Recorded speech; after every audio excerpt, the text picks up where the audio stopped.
Bonjour à tous, j'espère que vous allez bien en ce mois d'août très chaud pour tout le monde, je crois, hein, si on en croit la météo. Alors, nous allons voir votre tirage sentimental, alors relationnel dans un premier temps et de vie émotionnelle dans un second temps, donc à la fois pour les personnes qui ont un partenaire soit dans la tête, soit avec qui ils sont en couple, et pour les personnes célibataires ou les personnes qui sont en démarche de travail personnel dans le domaine de la vie relationnelle et émotionnelle. Alors pour ce faire, je vais utiliser comme d'habitude le portail des 12 d'Aliasquet pour les cartes signes, les arcades majeures du tarot de Marseille édition Grimaud pour la carte qui va nous donner la dominante du tirage relationnel, que je ferai avec mon nouveau tarot, le tarot de l'entremonde, de Ciolo Thompson, donc pour le tirage relationnel. Et j'utiliserai les arcades majeures du tarot onirique de Janet Piedilato pour le tirage de vie émotionnelle dans la seconde partie. Je tenais aussi à vous repréciser que j'ai mis en ligne des formations tarot en toute autonomie, hein, donc sur mon site Podia, dont vous avez le lien juste en dessous. Vous avez les arcades majeures à l'endroit du tarot de Marseille, les arcades majeures du tarot de Marseille à l'envers et les mineurs du tarot de Marseille. Donc vous pouvez avoir soit l'un, soit l'une, soit l'autre, ou les trois, ou juste les majeurs, ou juste les mineurs. J'ai fait des packs qui sont plus intéressants que les trois formations séparées. Et si vous ne voulez pas apprendre le tarot de Marseille en autonomie, eh bien vous pouvez vous inscrire à une de mes formations dont les dates sont inscrites sur mon site. Vous avez aussi le lien dans la barre d'information sous la vidéo. Et je vais probablement sortir courant du mois d'août ou pour tout début septembre, hein, je vous tiendrai au courant, les arcades mineures du Rider-Waite. Hein, et suivront l'adaptation des arcades majeures au Rider, sachant qu'elles sont très proches du Marseille. Hein. Donc voilà, à suivre toutes ces nouveautés, et un nouveau calendrier des formations sortira à la rentrée pour l'année 2023, donc vous pourrez aller jeter un œil si vous souhaitez vous inscrire dans un processus de formation du tarot. Bon. Après toutes ces informations, je remercie infiniment tous ceux qui sont déjà abonnés à la chaîne depuis longtemps et je remercie ceux qui vont le faire à l'instant même où je parle en cliquant sur le petit bouton abonner. N'hésitez pas à commenter, liker et partager, bien évidemment, c'est comme ça que vous soutenez la chaîne le plus simplement possible. Allez, je vous laisse avec votre tirage. Les béliers, c'est parti pour votre tirage relationnel dans un premier temps. Alors... quelle va être l'arcane majeure qui va dominer cette période?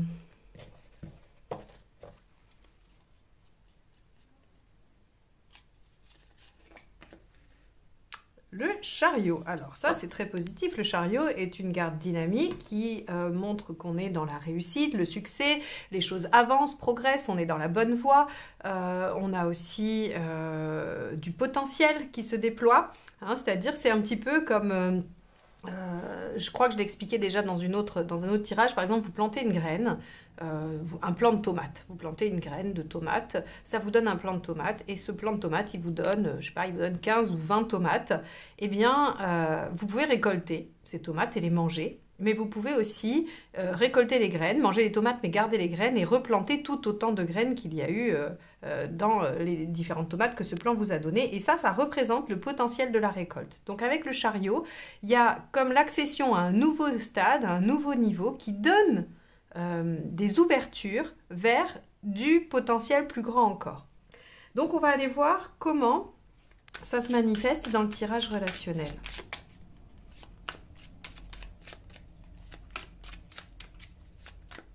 Allez, l'état d'esprit du partenaire. La tour. Bon, rien que ça. Le partenaire, c'est une prise de conscience ou un événement bouleversant qu'il est en train de vivre, hein, et qui remet un peu les choses à un autre niveau, en tout cas qui remet les choses à plat, hein, parce que la tour, elle vient quand même effondrer ce qu'on pensait vrai, effondrer ce qu'on avait construit pour nous permettre de voir les choses différemment et de les reconstruire différemment. Et vous, l'arcane 13, bah alors ça c'est pas banal. Avec un chariot qui est très positif en dominante, vous êtes dans vos états d'esprit prêt à changer des choses. Et ici, avec l'arcane 13, c'est la détermination, hein, c'est l'envie d'aller jusqu'au bout. Ok, bon, alors on va aller voir ça. On va avancer un peu parce que c'est pas banal. Allez.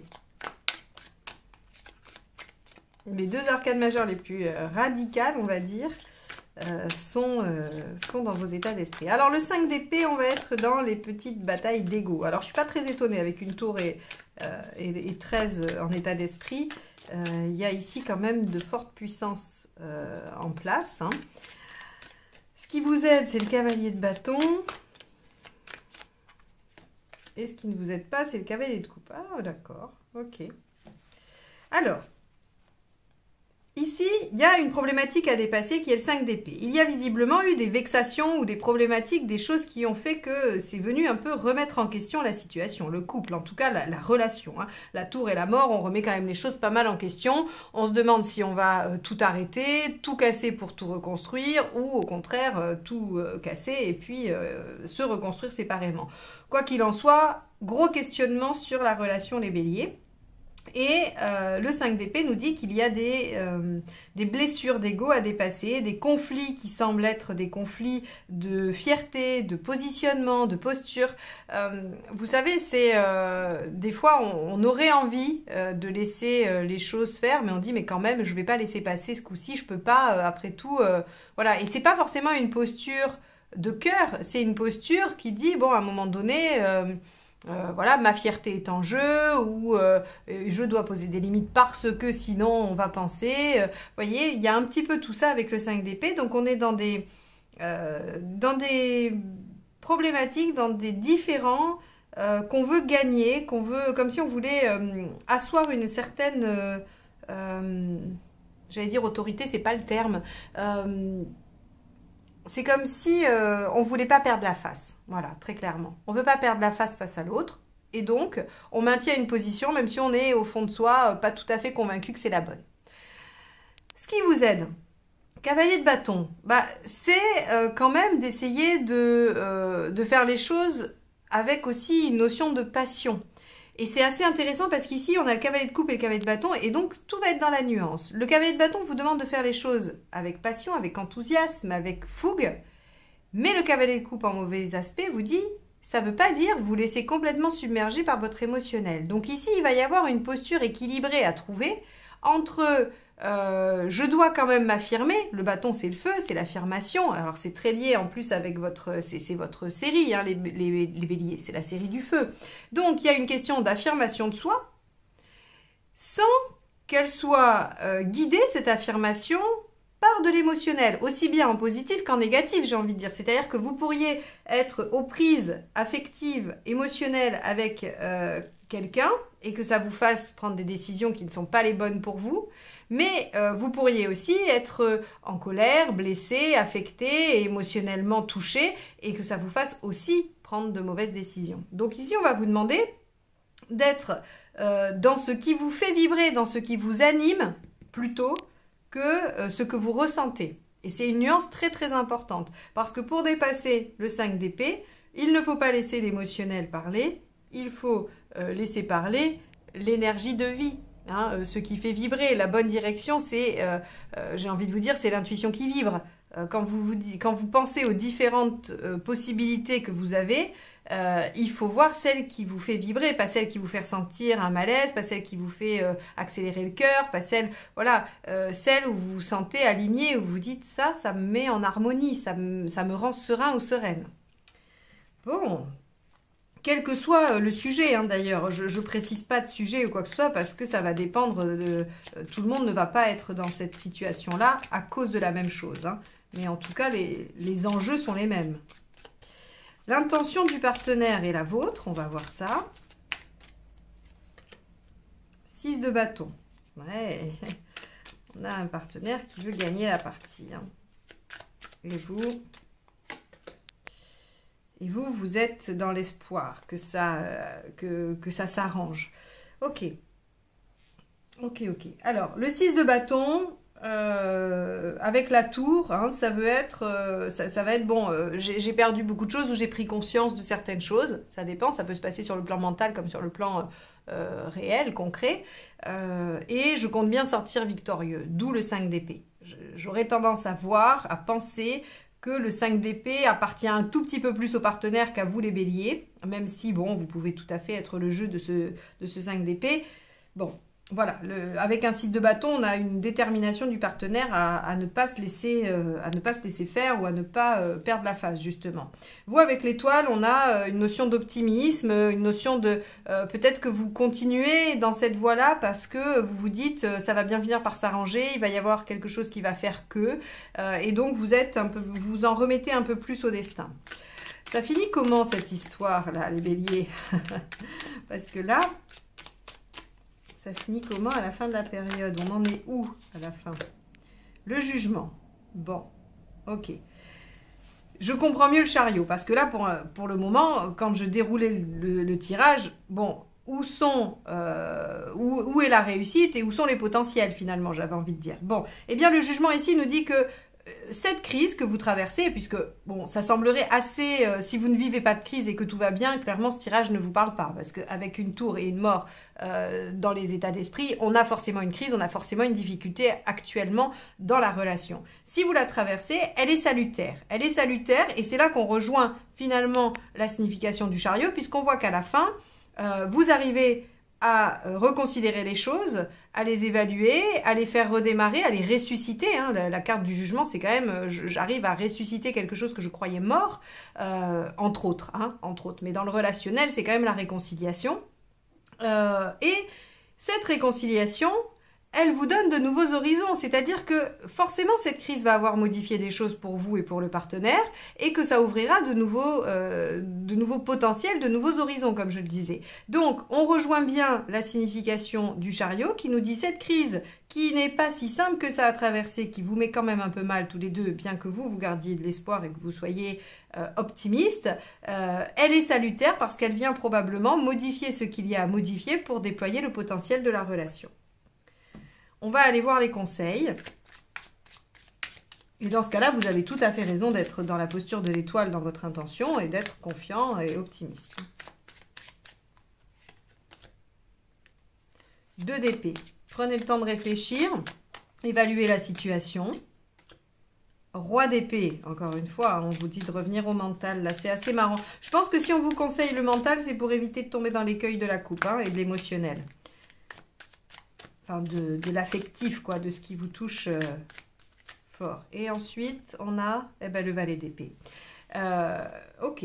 Donc, les conseils, c'est vraiment d'aller vous aider du mental pour faire la différence. Et c'est ce que, finalement, ça rejoint encore ce que je vous disais, pour trouver cet équilibre entre ce qui me fait vibrer et ce que je ressens émotionnellement, affectivement, et qui peut m'induire en erreur. Ici, on vous demande de faire appel au mental.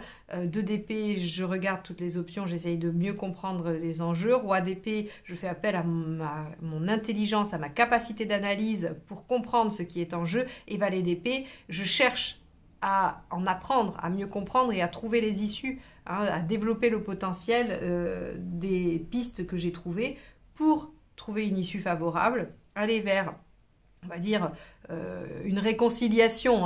Vous pourriez vous être juste disputé, vous pourriez vous être séparés, une réconciliation qui offre de nouveaux potentiels. Eh bien les béliers, ce tirage, il est chargé en énergie. En tout cas, moi, je le ressens énormément au niveau du plexus. Je pense que ça vous met pas très bien cette situation et ce tirage il vient juste confirmer l'étoile. Vous voyez, si vous écoutez ça alors que vous êtes dans la tourmente avec votre partenaire et que vous êtes dans des conflits un petit peu de fierté, d'ego, ce tirage viendra juste vous dire que votre attitude d'étoile, d'optimisme, de croire en le fait que les choses vont s'arranger, il est confirmé. C'est confirmé et il faut rester dedans. Maintenant, ça ne vous empêche pas de suivre quand même les 3 conseils et d'essayer de comprendre ce qui se joue dans cette situation. C'est quoi l'enjeu inconscient, d'accord? Il y a forcément quelque chose qui est venu ébranler les failles ou les difficultés de l'un ou l'autre. Et c'est toujours intéressant d'essayer de comprendre ce qui s'est joué dans une situation pour qu'elle ne se rejoue pas à l'avenir. Voilà pour vous. Bon, on va passer au tirage de vie émotionnelle qui, j'espère, sera un petit peu plus calme parce que là, Je pense que mon rythme cardiaque s'est bien accéléré. Allez, on va aller voir ça. Les béliers. On y va.